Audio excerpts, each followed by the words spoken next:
بسم الله على بركة الله. السلام عليكم ورحمة الله وبركاته. أحلى أخوات ومتابعين في الدنيا، متابعيني، صباح الفل، صباح الرزق، صباح السعادة، صباح الهنا عليكم. يا رب يجعله صباح عافية وصحة على كل المتابعين.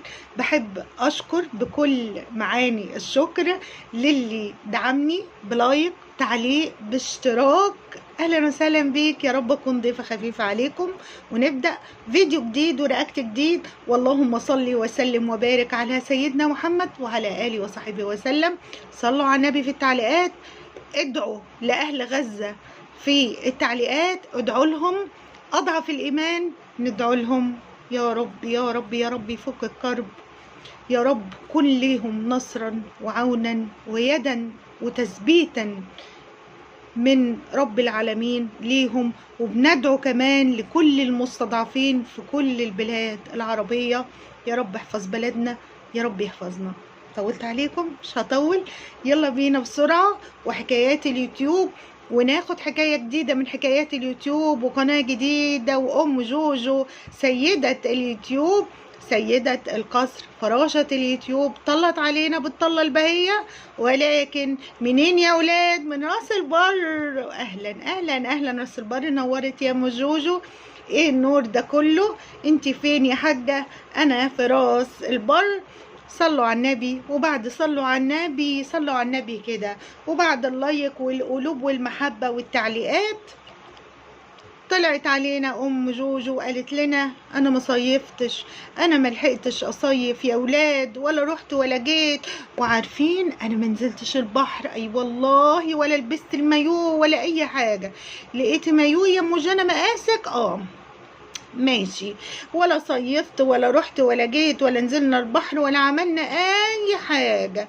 بصوا بقى، وزي ما لمت هدومها من متغمر، رجعت علينا القمر ام جوجو بتلم هدومها من راس البر، وبتقول لنا عينكم في السفرية، مين حاطط عينه عليا، مين حسدني، وجات العين عليا.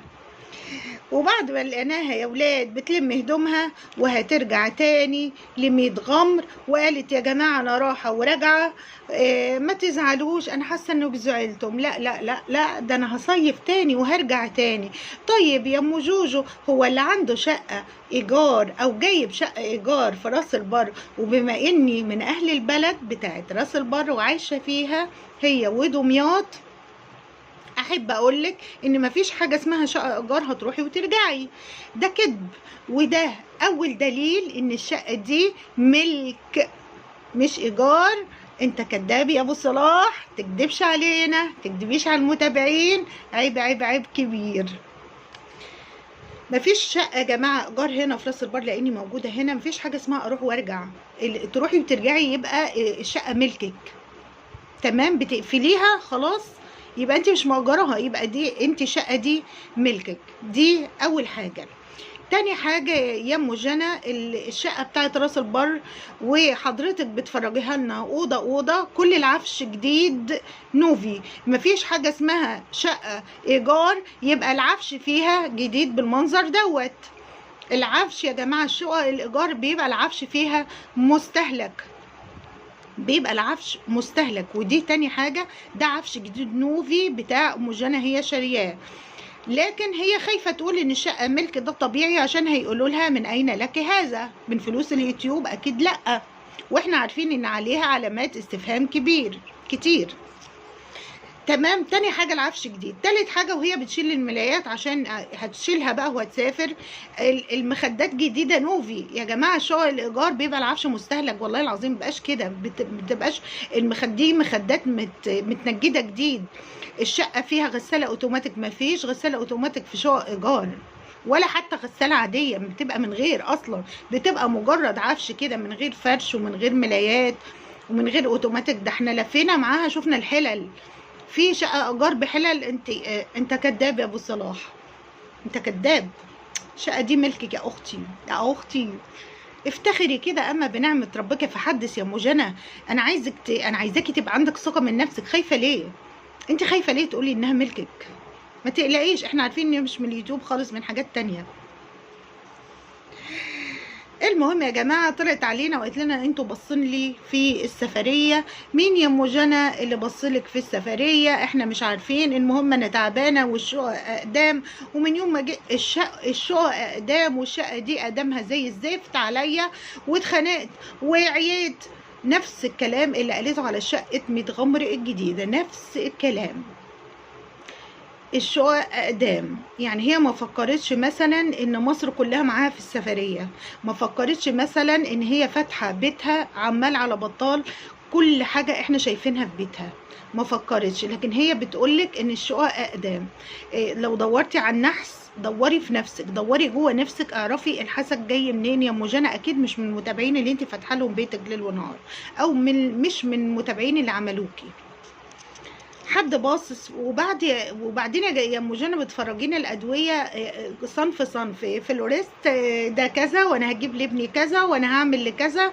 يعني بتاكد لكم يا جماعه ان العين صابتني لكن رب العرش نجاني. حسد حسد. اطلقوا البخور يا خاله نظيمه، اطلقوا يا ولاد، اطلقوا البخور. وبعد يا ولاد ما لقينا الادويه نوع نوع، يا اختي لقينا في المطبخ الحلل. شقه ايجار ايه دي يا اختي اللي فيها حلل؟ مش عارفين. اصلا انا هنا في راس البر يا ام جوجو وباجر، والايجار مش كده خالص خالص. كوبايات واطباق وايه. وبعدين سابتنا وبترقص في البلكونه. ايوه النعمه، بدون اي خشة ولا حق، في البلكونه، في البلكونه ترقصي في البلكونه. طب والناس يا ام جوجو؟ يلا مش مشكله، خلي الشعب ينبسط. قال ايه حد باصص في السفريه؟ ده مصر كلها معاكي يا شيخ، ده انت فاتحه لنا بيتك حبيبتي عماله على بطال، ده انت بتصوري لنا في الحمام. ايه ده حسد؟ ايه ده انت تكسفين كله؟ ايه الحسد؟ وريان عيان عيان يا ولاد. من ايه يا حبيبتي؟ رجليه من يوم ما لبس يلبس، من يوم ما بدأ يا اختي يا ريان تعالى، من يوم ما ريان بدأ يلبس شورتات وهو عيا. من ايه يا حبيبتي؟ رجليه بانت، شفتوا ازاي؟ مش سمنه يعني لانك انت عماله تاكلي فيه ليل ونهار. لا لا لا لا، حسد حسد حسد حسد يا جماعه والله. وبعد ما رقصت في البلكونه بتضرب لنا المثل بريان ان رجليه تعبانه. والله عشان لبس شورت. شايفين يا جماعه المحتوى؟ بجد شايفين كميه المحتوى الهابط والتمثيل والكذب على المتابعين؟ شايفينهم؟ شايفين المنظر قدامكم؟ انا شفت المتابعين بقولها شقه دي ملك لانها شقه السنه اللي فاتت اللي انت صيفتي فيها. حاجه كده بص، بنكذب كذبه ونعيش عليها بقى وناخد منها مشاهدات ودولار. وبعدين كل ما ننقض فيديو يقولك دول حقودين حقودين. سبحان الله يا جماعة. الحقد والحسد، الحسد أو الغيبة دي بتبقى على نعم معينة، أنا لا أرى فيها أي نعم خالص. أنا بشوف فيها نقم، بشوف محتوى سيء. أنا بحارب المحتوى السيء أو أنا ضد المحتوى السيء. وبعدين راحة متغمر للدكتور. اصلا رايحه للدكتور، في دكاتره هنا في دمياط وراس البر موجودين والله، بس انت كدابه يا ابو صلاح.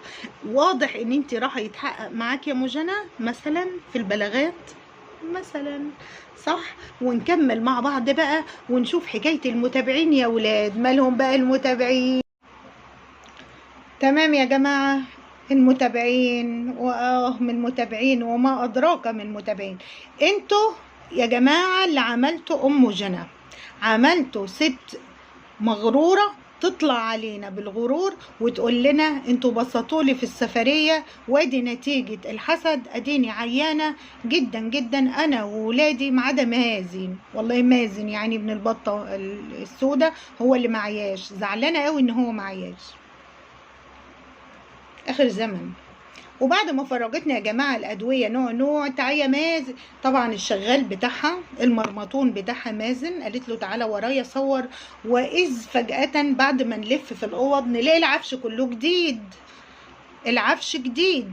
تمام. طيب ازاي حضرتك مأجره الشقه وعفشها جديد؟ عندنا الشقه اللي في راس البر بتتأجر بيبقى العفش باين عليه ان هو ايه يعني بيبقى مستعمل شوية، قديم شوية، إيجار بقى، يعني الناس بتستهلكه. ده عفش غير مستهلك، دي واضح إن الشقة دي جديدة، نوفي عفش جديد. ولحد يا جماعة الفرش، الملايات، الفرش اللي هي فرشاها جديدة وعايزة تاخدها، بتقلع أكياس المخدة، المخدات متنجدة جديد. مفيش شقة عندنا هنا في راس البر بتتأجر بالفرش. اللي انت بتجيبي الفرش هنا عندنا، لأن أنا هنا في راس البر وفي دمياط بنأجر الإيجار ده، بتجيبي الفرش بتاعك. طبعا هي كدابة، لأن الفرش ده هي أخداه تغسله أهو، وفرش جديد وشقة نوفي بتاعتها. لا إله إلا الله، هنكذب ليه؟ ما تقولي بتاعتك. خايفة يقولوا لك منين يا مجنى؟ بعد اللي حصل لأم مكة في يعني اتعظتي بقى، قلت لا انا خلي بالي من نفسي ومش كل حاجه بتتقال.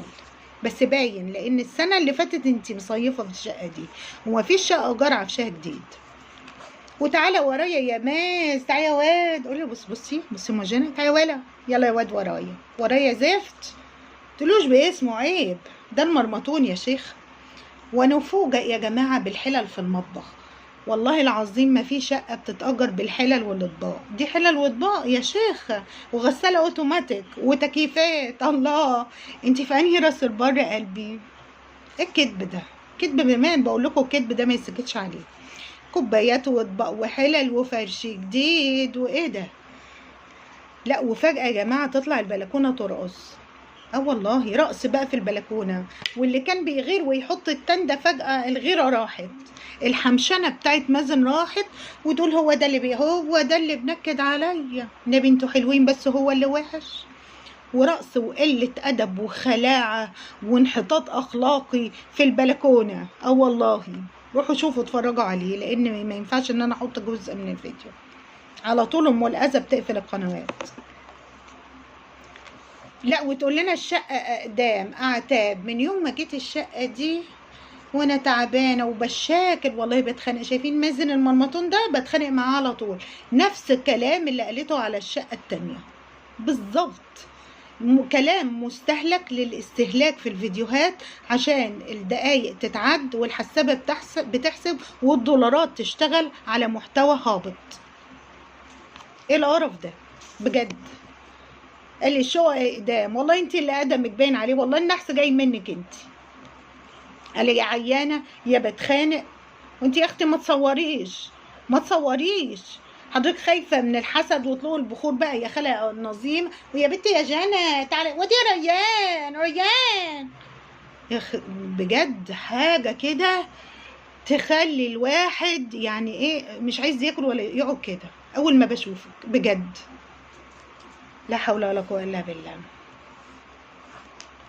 لا، وريان بقى، شفتوا حكايه ريان يا ولاد؟ رجلين ريان يا ولاد، الف سلامه يا حاجي، الف سلام. مالها رجلين يا اختي؟ اصل رجليه حلوه كده وعيانه على طول من يوم ما لبس شرطات. ايه وبتصوري له؟ يعني مش من الوزن، من كتر الدفس. لا لا لا لا، من الحسد. ريان تعبان من الحسد، مش من كتر الاكل ولا الوزن ولا السمنه، ولا بتؤمنش بالسمنه بتجيب امراض ولا خالص. يعني السمنه حلوه. ورايحين مع متغمر نكشف. انا هقول لك دلوقتي انت رايحه متغمر ليه يا ام جنى؟ بقى انت رايحه تكشفي راس البر ودمياط ما فيهاش دكاتره خالص، يعني الدكاتره موجودين في متغمر بس. راح يتحقق معاكي يا ام جنى. يعني السبب ايه؟ السبب بقى يا جماعه اللي مخلي ام جنى ترجع من متغمر؟ يا جماعه ام جنى معمول فيها لحد دلوقتي اكتر من 5 بلاغات.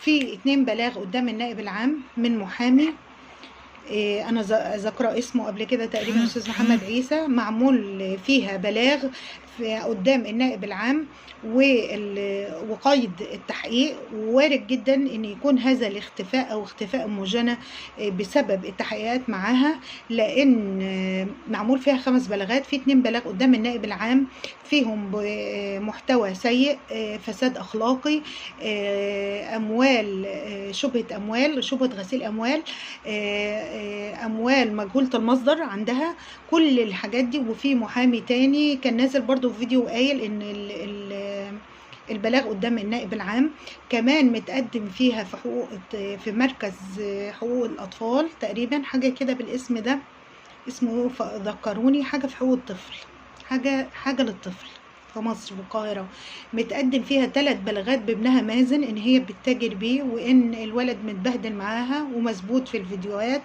كل الكلام اللي بيحصل. فطبعا ام جنى يا جماعه عليها علامات استفهام كبيره. وطبعا ده غير فيديوهاتها مع ام مكه واخت وفاء عامر، فالقضيه اللي كانت بتصورهم ومثبوت الكلام ده ومثبوت علاقتها معاها.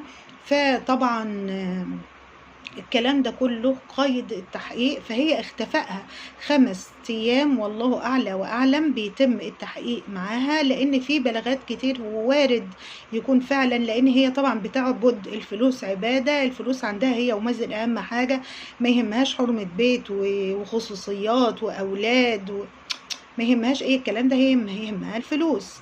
فوارد ان هي تكون اختفت لهذا السبب. فطبعا نتمنى السلامة، ما نتمناش ابدا الايذاء لاي حد، وربنا كريم بيظهر الحق. واذا كنت وصلتي معايا في الفيديو لحد كده، انا مبحبش اطول في الفيديوهات عشان باقات الناس، فيا رب اكون ضيفة خفيفة عليكي وعليك. شكرا للمتابعة، لايك شير للفيديو عشان يوصل لغيرك، فضلا وليس امرا، وفضلا وليس امرا كمان الاشتراك في القناة. توحشوني جدا جدا، بحبكم في الله. مع السلامة.